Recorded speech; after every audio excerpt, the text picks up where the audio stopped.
Assalamualaikum warahmatullahi wabarakatuh. Perkenalkan, nama saya Anggita dari jurusan Bimbingan Konseling Islam semester 6, konsentrasi keagamaan.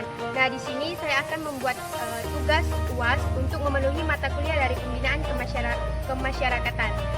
Nah, selamat menyaksikan.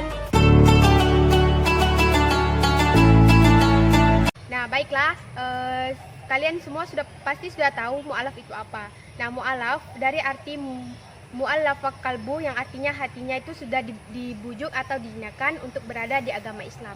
Nah, bagi mereka sudah pasti hatinya itu masih lemah dan imannya masih naik turun. Oleh sebab itu, pembinaan keagamaan bagi mereka itu sangat penting untuk menambah keistiqomahan mereka di jalannya, serta keimanannya tetap tinggi di agama Islam. Nah, ada beberapa hal yang dapat kita lakukan pada mereka untuk pembinaan keagamaan. Yang pertama itu pembinaan akidah Islamnya, yang isinya kita bisa menjelaskan mereka dasar-dasar Islam seperti peran agama Islam bagi kehidupan sehari-hari, dan juga tanggung jawab umat muslim sehari-hari bagaimana, seperti melakukan ibadah, melakukan tugas-tugas seperti puasa dan lainnya. Nah, itu pembinaan Islamiyah, akidah Islamiyah, seperti memberitahu mereka tentang yang haram, yang halal, yang wajib dan sunnah.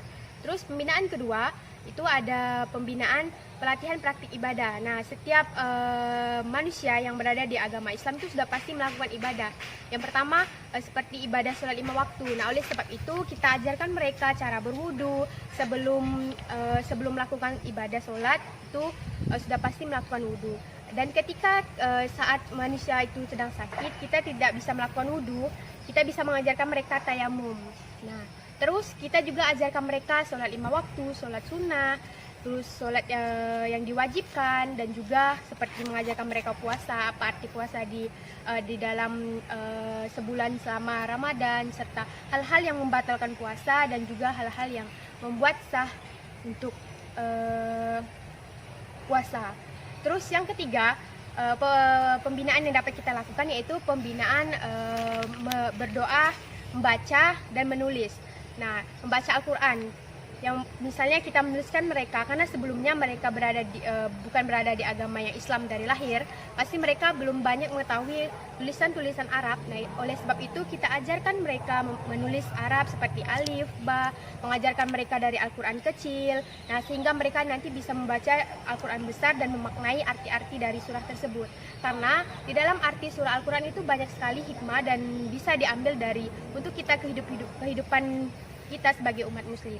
Terus yang keempat, yang terakhir itu ada cerita keislaman. Nah, cerita keislaman ini kita sebagai yang sudah dari lahir beragama Islam, baiknya kita menceritakan kepada mereka seperti kisah-kisah 25 nabi.